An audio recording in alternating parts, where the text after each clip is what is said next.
हरे कृष्णा। व्रतों में एकादशी को प्रधान और सब सिद्धियों को देने वाला माना गया है। मार्गशीर्ष मास के कृष्ण पक्ष की एकादशी तिथि को उत्पन्ना एकादशी के नाम से जाना जाता है। इस दिन व्रत रखने से सभी मनोवांछित फलों की प्राप्ति होती है, घर में सुख समृद्धि आती है और मन भी निर्मल होता है। मार्गशीर्ष मास के कृष्ण पक्ष की 11 यानी 11वीं तिथि को ही भगवान विष्णु से एकादशी तिथि प्रकट हुई थी।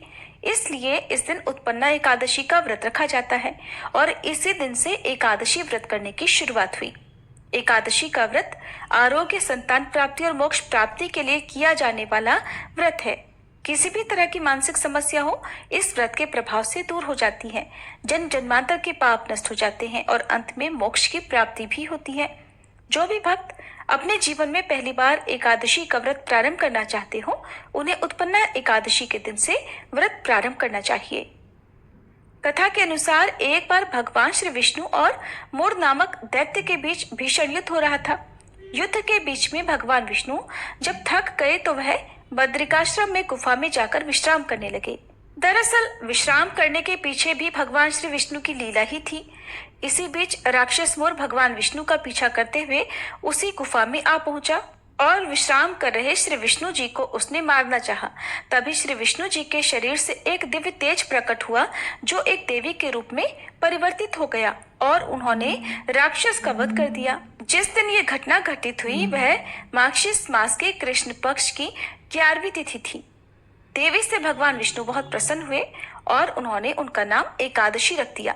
श्री हरि के शरीर से उत्पन्न होने के कारण उत्पन्ना एकादशी ये इस तिथि का नाम पड़ गया। चलिए अब आपको बताते हैं साल 2024 में इस बार पवित्र उत्पन्ना एकादशी का व्रत कब रखा जाएगा और पारण कब किया जाएगा, क्योंकि इस बार भी एकादशी तिथि 2 दिन रहने के कारण आपके मन में ये प्रश्न जरूर होगा कि किस दिन आपको उपवास रखना चाहिए। इस बार मार्गशीर्ष मास के कृष्ण पक्ष की एकादशी तिथि प्रारंभ होगी 26 नवंबर मंगलवार को 1:03 AM से। देखा जाए तो ये सोमवार की मध्य रात्रि का समय होगा और एकादशी तिथि की समाप्ति होगी 27 नवंबर बुधवार को सुबह 3:47 पर। मंगलवार के दिन सुबह से लेकर रात तक एकादशी तिथि विद्यमान रहेगी। मंगलवार को तो एकादशी तिथि है ही, लेकिन साथ ही साथ बुधवार के दिन भी एकादशी तिथि का स्पर्श हो रहा है, यानी इस दिन भी सूर्योदय से पहले एकादशी रहेगी। तो इस बार एकादशी का व्रत 2 दिन रखा जाएगा, यानी 26 नवंबर मंगलवार और 27 नवंबर बुधवार को। शास्त्रों में ऐसा कहा गया है कि जब भी एकादशी तिथि 2 दिन होती है तो दूसरे दिन वाली एकादशी का व्रत रखना ज्यादा पुण्यदायी होता है। अब यहाँ पर आपकी इच्छा और आपकी श्रद्धा पर निर्भर करता है कि आप किस दिन उपवास रखना चाहते हैं। अगर मेरी बात करें तो आपको 27 नवंबर बुधवार को ही एकादशी का व्रत रखना चाहिए, लेकिन फिर भी बहुत से लोग एक दिन पहले वाली एकादशी में ही व्रत रख लेते हैं। तो आपको दोनों ही दिन के पारण मुहूर्त के बारे में भी बताएंगे। 26 नवंबर मंगलवार को ब्रह्म मुहूर्त सुबह 5:16 से 6:04 तक रहेगा।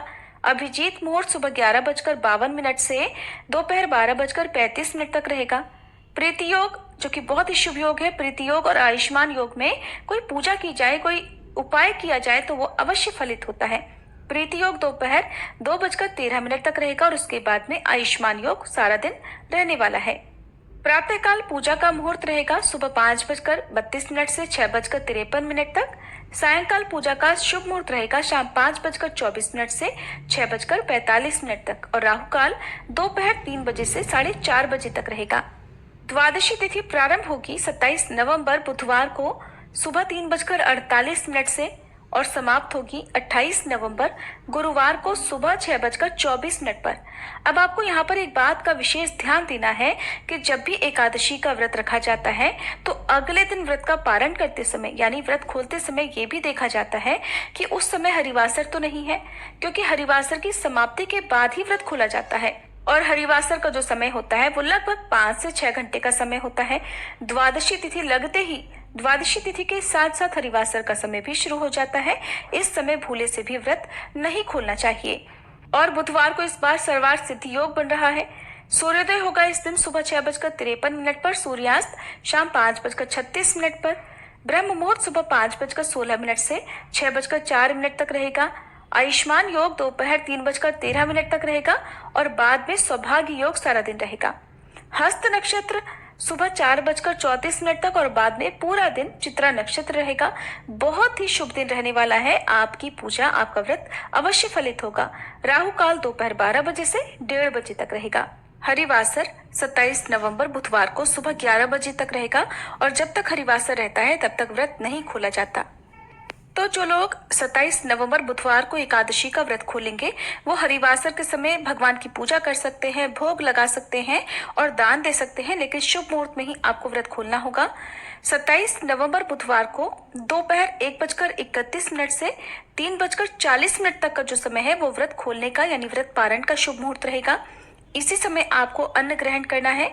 सुबह यदि बहुत आवश्यकता हो तो चाय या फिर दूध आदि आप ले सकते हैं, नहीं तो आपको पारण मुहूर्त में ही अन्न, जल, जो भी पानी वगैरह है वो ग्रहण करना चाहिए। और जो वैष्णव भक्त होते हैं वो द्वादशी तिथि मिली एकादशी का व्रत करते हैं। तो जो लोग बुधवार को एकादशी का व्रत रखेंगे उन्हें अगले दिन यानी 28 नवंबर गुरुवार को सुबह 6:53 से 7:36 के बीच में व्रत खोलना है। हालांकि इस समय त्रयोदशी तिथि प्रारंभ हो चुकी होगी, लेकिन त्रयोदशी तिथि के प्रथम पहर में व्रत खोला जा सकता है। अब आप जिस दिन भी एकादशी का उपवास करें उसी दिन आपको एकादशी के और ठीक एक दिन पहले दशमी तिथि के नियमों का पालन करना चाहिए। उम्मीद है ये जानकारी आपको पसंद आई होगी।